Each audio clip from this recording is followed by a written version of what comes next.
Hola oyentes de Radio Sefarad, tenemos comunicación con Pascal Roy desde Jerusalén. ¿Qué tal, Pascal?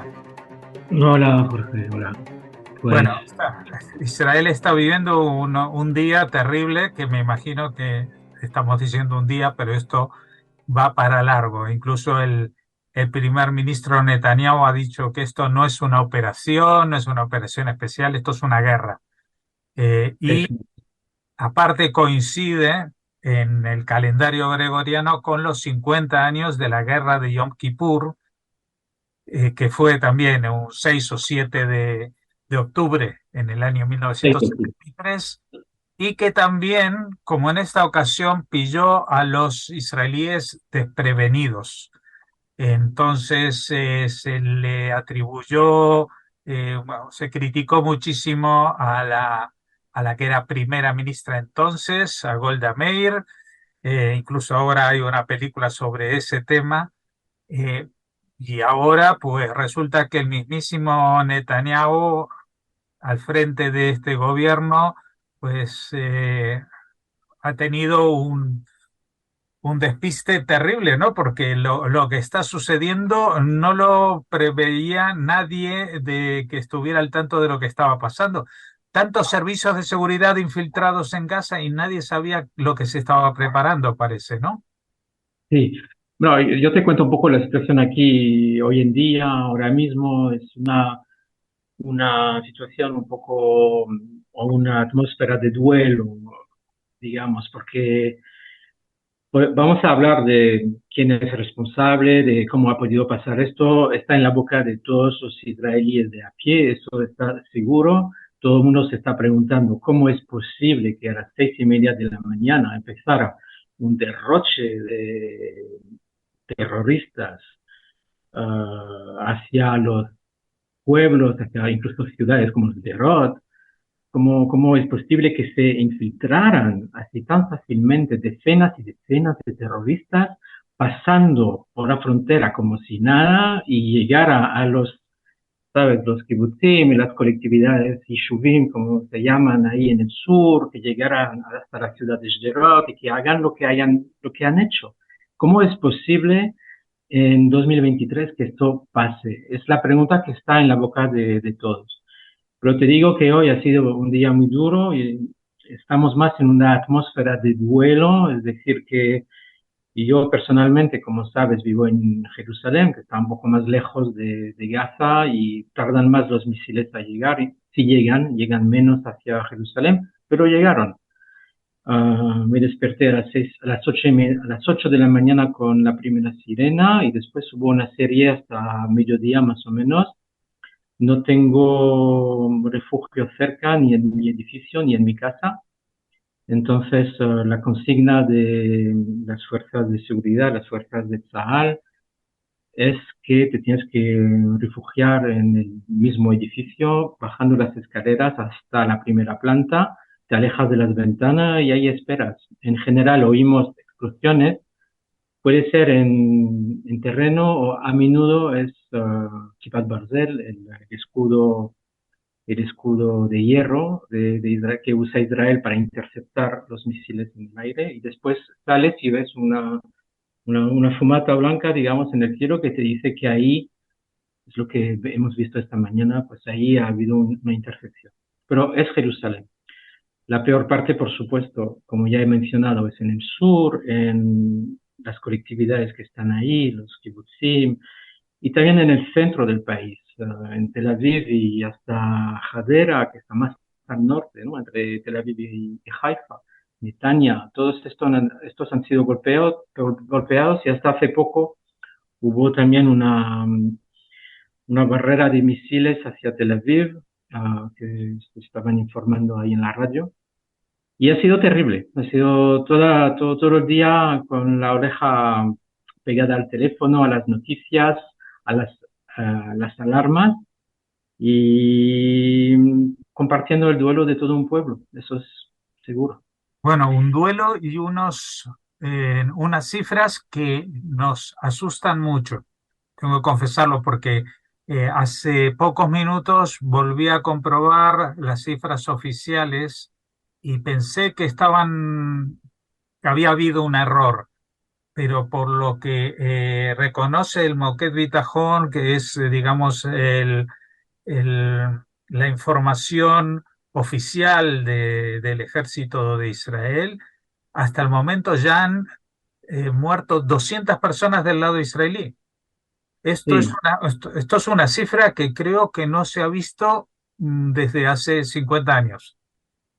sí, o sea, incluso en las guerras del Líbano había menos muertos, ¿no? Si no me equivoco. Sí, sí, por Si eso no- te digo de que yo creo, yo conozco la situación desde la guerra del año 73 justamente, y creo que no ha habido unas primeras 24 horas, que ni siquiera eso han pasado, unas primeras 15 horas tan terribles para los israelíes. Y aparte con un efecto psicológico tremendo que es el tema de los rehenes, porque todos eh, tenemos en mente lo que costó liberar al soldado Shalit hace no me acuerdo cuántos años, pero que estuvo 5 años, un solo soldado, y a raíz de eso se liberaron 1.000 presos. Y ahora dicen que tienen, aunque las cifras puede ser que estén exageradas porque son cifras que no están verificadas, pero se habla de hasta 50 personas, incluidos niños y mujeres. Es que esto es algo inaudito, ¿no? Nunca visto. Sí, o sea, hablamos de un grupo terrorista, hablamos de Hamas y han ido a por todos y a por todas. Gente anciana, bebés, mujeres, niños, cualquiera valía.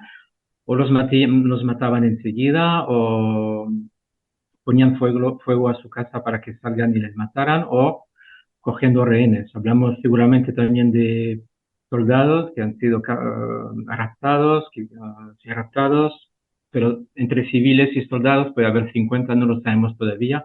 Son Ujú. informaciones que o que el gobierno todavía no sabe o por lo menos no los desvela.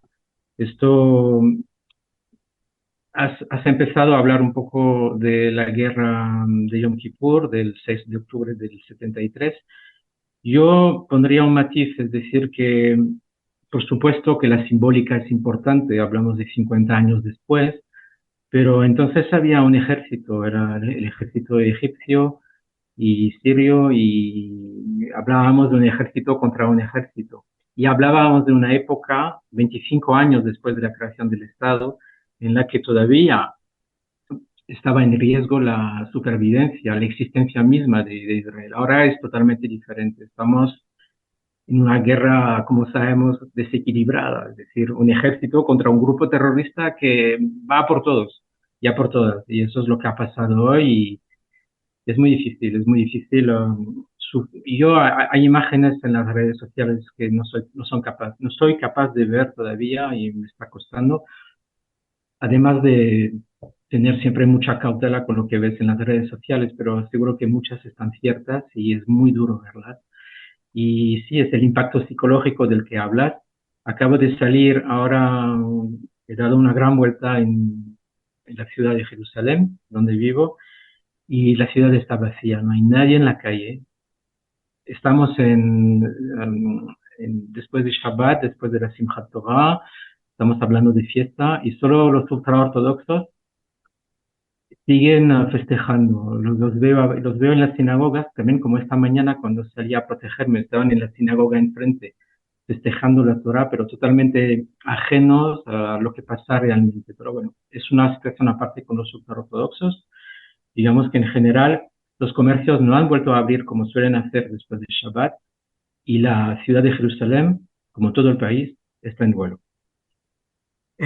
Yo sé que es muy pronto, pero la calle, aparte del dolor del que hablas, ¿está en silencio o en las redes sociales dentro de Israel se están comentando? Porque a mí me llegan comentarios incluso de gente que dice de que la división de Gaza, una división militar, un ejército militar de Gaza, fue desplazado hace poco hacia los territorios de Cisjordania para proteger a los judíos de esos asentamientos y que dejaron un poco al descubierto o sin suficiente cobertura a los ciudadanos de la zona cercana a Gaza. No sé si eso es cierto o se comenta o no se comenta.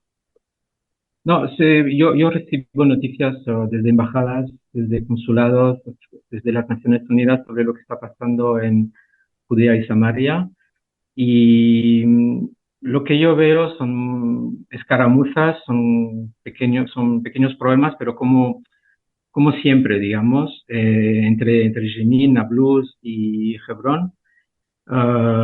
Problemas, o sea, luchas entre, entre Tzahal y palestinos, pero esto no va más de la cuenta. Tengo amigos que están en Shoah, que están en Efrat, que están, o sea, en ciudades ya que están en los territorios, que están en Judea y Samaria, y me dicen que ahí tienen la obligación de quedarse en casa y que ahí no pasa nada de momento. Y están bajo protección, digamos, efectivamente del ejército israelí. No hay, no hay nada más allá de lo ordinario. También en Jerusalén Este hay como puntos de enfrentamientos, pero más, que no van más allá de lo habitual entre unos pocos contra el ejército de Israel. O sea que existe el miedo de una escalada hacia Judea y Samaria, porque ahí también hay un montón de gente de Hamas y por supuesto de Hezbollah en el norte, pero todavía esto no es el caso, pero se habla mucho de esto y no estamos hablando de eso. Ujú. Bueno, mi pregunta era un poquito distinta. Mi pregunta Ah, era porque, según lo que me ha llegado de información, muchos de los soldados israelíes que estaban destinados para proteger el sur de Israel habían sido trasladados a la zona de Cisjordania en las últimas semanas por los eh, enfrentamientos que habían especialmente en Jenin, etcétera, etcétera. Como que la zona del sur estaba desprotegida en cierta manera, porque si no, la verdad es que no se entiende más allá de que hayan disparado 2.200 cohetes, que eso es lo que dice Chal en las primeras horas, pero no se entiende que hayan podido atravesar la frontera y seguir adelante. Es decir, porque estamos hablando de que todavía esa brecha en la frontera con Gaza no está cerrada. sí, sí, ahora entiendo tu pregunta, efectivamente. Ah, pues va a colación de lo que te decía, de que hay muchas escaramuzas, muchos conflictos en Cisjordania y que esto seguramente ha llamado más la atención de lo que estaba pasando en Gaza y puede ser una de las explicaciones. Um, lo que yo he oído es que hubo la semana pasada muchos, ¿cómo decir? Muchos intentos, muchos ensayos por parte de Hamas, como lanzando cohetes al mar o lanzando cohetes por aquí, por allá, como si iban a reanudar algo. Y hubo muchas llamadas, incluso de ciudadanos del sur de Israel a Tzahal y preguntando qué está pasando. Y en general la respuesta era que no sabemos nada, no va a pasar nada, no, Hamas no tiene interés en hacer nada, porque hay muchos trabajadores ahora que salen de Gaza todos los días para trabajar en Israel, están en mejores condiciones, tienen electricidad todo el día, las condiciones mejoran en Gaza y jamás no tiene ningún interés en hacer esto. Entonces, esto mezclado con quizás una falta de los servicios de inteligencia, pueden explicar lo que ha pasado. Es un fallo, por supuesto que es un fallo. Y ahora, pues, vamos a ver, después hablaremos de las responsabilidades, pero sí es verdad que tanto en las redes como en la calle con mis amigos, hablamos de lo que ha podido pasar y muchos hablan de un poco los problemas que tiene Israel a nivel interno con las protestas contra la reforma judicial. Hay que decir que a las 8:30, 9 ya había aviso de que no iba a haber la, la protesta de siempre, de todos los sábados por la noche, tanto en Tel Aviv como en otras ciudades, contra la reforma, eso estaba claro, y que todos los líderes de la oposición estaban detrás del gobierno, detrás de tal, como era de prever. O sea que digamos que las divisiones de Israel están más a nivel interno, pero no a nivel de Tzahal, a nivel del ejército. Esto es imposible. Y también Hamas lo sabía. O sea, vamos a ver, ¿por qué hace esto Hamas? Vemos todo lo que hay detrás. Israel está en medio de un juego entre suníes, chiíes, entre Hamas que recibe dinero de Qatar, que recibe dinero de Irán, siendo ellos chiíes y Hamas y la yihad también no siendo chiíes, sino sunitas. Pero da igual, porque los enemigos de los enemigos son los amigos, ¿no? Y entonces se ve que a Irán no le ha gustado, pues, no le gustan las negociaciones de normalización con Arabia Saudita, no le ha gustado el Nobel de Paz para la resistente iraní. O sea, se ve que ahí también está Irán y esto quizás ha movilizado a Hamas para actuar. Ujú. O Y sus sea, dirigentes están fuera del país. Ahora vamos a ver qué serán las represalias de Hamas, digo, de Israel. claro, lo que pasa es que si, según la tesis esta de que Irán estaría detrás de esta explosión, pues en manos de Irán también estaría activar a Hezbollah en el Líbano, que muchas veces se dice no, no les interesa porque la guerra en Siria y que esto que lo otro, pues sabemos que Hezbollah durante todos estos años de guerra en Siria ha adquirido mucha experiencia militar y ahora tienen muchísimo armamento que les ha llegado de Irán de última generación, con lo cual pues sería todavía un escenario peor que el actual, ¿no? Sí, estamos todos observando lo que está pasando en el norte, como en Judea y Samaria, pero de momento no hay señales de que Hezbollah vaya a participar en ello y parecemos de que así sea. Sí. Bueno, ¿y hay algo más que se comente entre la gente de esto va para largo, va para muy largo? ¿Cómo se van a recuperar los rehenes? ¿Hay alguna idea que flota en el aire? De momento no sé nada, de momento no he leído nada, no he escuchado nada ni de Tzahal ni del gobierno. Todavía hay muchas incertidumbres. La primera operación era desalojar a los terroristas de los Yishuvim, de los kibbutzim del sur. Y esta ha sido la primera operación. Y ahora podemos decir, ahora sábado, ahora son las 9:44 aquí en Jerusalén, pues este sábado ya se han desalojado han sido desalojados los terroristas de las localidades israelíes. Ha sido la primera operación. Sí, Al mismo tiempo, también del kibutz Be'eri sí, también, y de Ofakim y de sí. Sderot. O sea que ya no están, no hay terroristas en esas localidades. Se han limpiado, digamos, estas zonas de los kibutzim y de pequeñas ciudades alrededor de Gaza. Lo he comprobado y veo que no. Veo que ya están libres de terroristas en todos los sitios. Bueno, o sea que ese sí que es un avance importante porque era una situación como que estaban invadiendo y podían seguir adelante, ¿no? Y seguir capturando rehenes, etcétera, etcétera. Ahora será una batalla de perseguir a las personas que pueden estar dentro de territorio israelí con armamento. Eso va a ser difícil. Sí, confiemos en que ya estén todas las cartas en las manos de Tzahal y que puedan hacer su labor como debe ser y que ya se trata de seguir adelante con las represalias a los puntos Claro. Y más en Gaza y la situación de los rehenes. ¿Y tienes alguna noticia sobre si se ha cerrado la brecha en la frontera?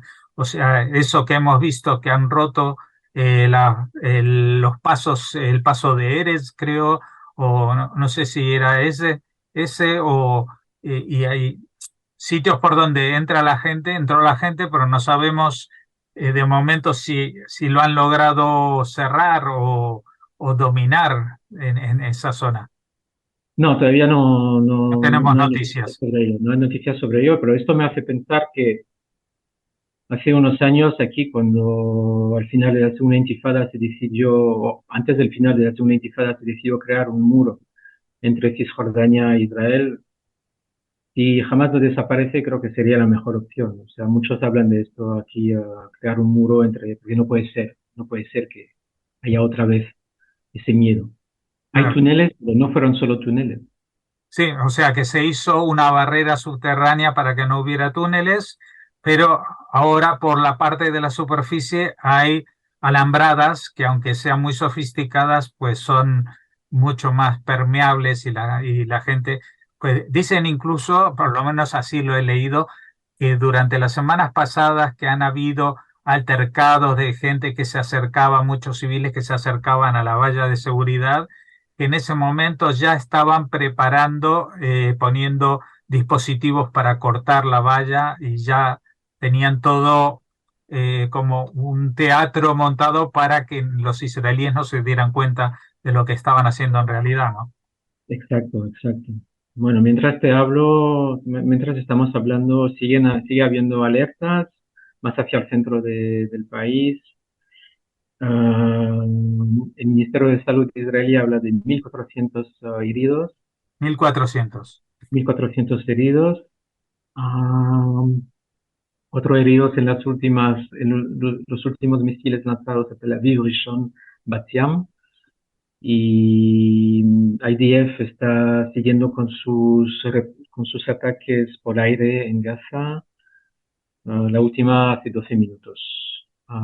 Una cosa también que quería Sí. apuntar, que Yair Lapid de Yesh Atid ha propuesto o sea, formar un gobierno de unidad con Netanyahu y no ha habido respuestas todavía Bueno, de yo Netanyahu. he leído, no sé si también en la prensa israelí, que Netanyahu ha convocado a Lapid y a Gantz para formar un gobierno de unidad nacional, pero se comentaba que Lapid no estaba a favor de que ese gobierno de unidad nacional estuviera junto con los grupos de ultraderecha que forman parte del gobierno.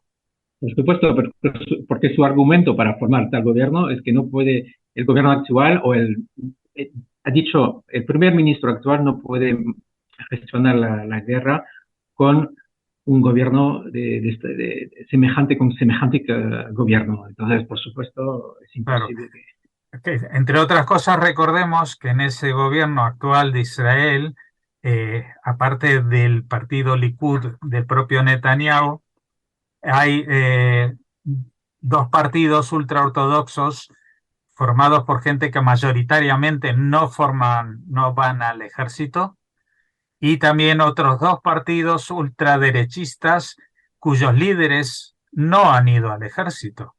Es que es Sí, una efectivamente. situación muy, muy peculiar esta que evidentemente Netanyahu y el partido Likud tienen mucha experiencia en lo que son decisiones que tienen que ver con la seguridad de Israel. Pero estos otros partidos, pues no sé qué pintan en esta situación. Evidentemente, se los consultaría, pero no podrían ser un referente, ¿no? No, por supuesto. Y digamos que ya veremos cómo terminará esto. Como has dicho, puede durar días, semanas. No vamos a ver qué pasa, qué tipo de respuesta va a dar Israel, teniendo en cuenta también la situación de los rehenes, que siempre es problemático. Pero al final de todo esto no puede seguir en pie el gobierno. O sea, esto también está en la boca de mucha gente en la calle y en los medios de comunicación aquí.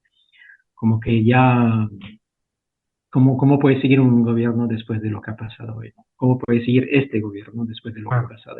Es imposible. Porque también, como decíamos al principio, 50 años después, aunque la situación, como dijimos, no tiene nada que ver con la que había en el tiempo de Yom Kippur, contra ejércitos de países y no contra un grupo terrorista, lo que sí hay un error grave de cálculo de los responsables políticos. En ese Sí, sí. entonces estaba Golda Meir, que acabó su carrera política justamente a raíz de lo que en hebreo se llama un mejtal, es decir, una acusación de inacción o de no haber eh, sentado las bases para unas decisiones eh, supuestamente beneficiosas para la seguridad de Israel. Y lo que no han logrado igual los juzgados en Israel, pues quizás esto es lo que la gota que colme el vaso del tema de Netanyahu como salvador de la patria en los últimos 15 años, ¿no? Es decir, que nadie es infalible, incluso Netanyahu, porque esto, imaginemos, ¿no?, que hubiera sucedido en la época en que estaba la coalición anti-Netanyahu y hubiera habido una protesta muy fuerte de los grupos más a la derecha diciendo de que esta gente no sabe gestionar la seguridad. Pero ahora tenemos al- a la cabeza más visible y de la seguridad en Israel teniendo un error garrafal en la estimación de este tema, porque como decimos, no solamente el ejército no estaba preparado, sino que los servicios de inteligencia que no son el Mossad que trabaja en el exterior, pero sí el Shin Bet y estos servicios de seguridad interna que se supone que saben absolutamente todo lo que pasa en la Franja de Gaza, pues no supieron prever lo que estaba por llegar. Bueno, Nunca sabremos si hubiera pasado con otro gobierno tampoco, pero no, yo creo evidentemente. que igual podría haber sido hoy la gota que colma el vaso o el último clavo del féretro de Netanyahu, como si se dice Bueno, así, ¿no? eso lo tendremos que ver. Lo que sí es cierto es que hoy estamos en caliente con una situación de la cual no se han cumplido ni 24 horas y nuestros análisis seguramente están más inclinados por las emociones que por los pensamientos y la lógica. Así que con estas palabras vamos a despedirnos por hoy. Espero que en próximas comunicaciones tengamos mejores noticias que contar. Muchas gracias por habernos atendido en un día como hoy, Pascal, y hasta la Gracias, próxima. Jorge.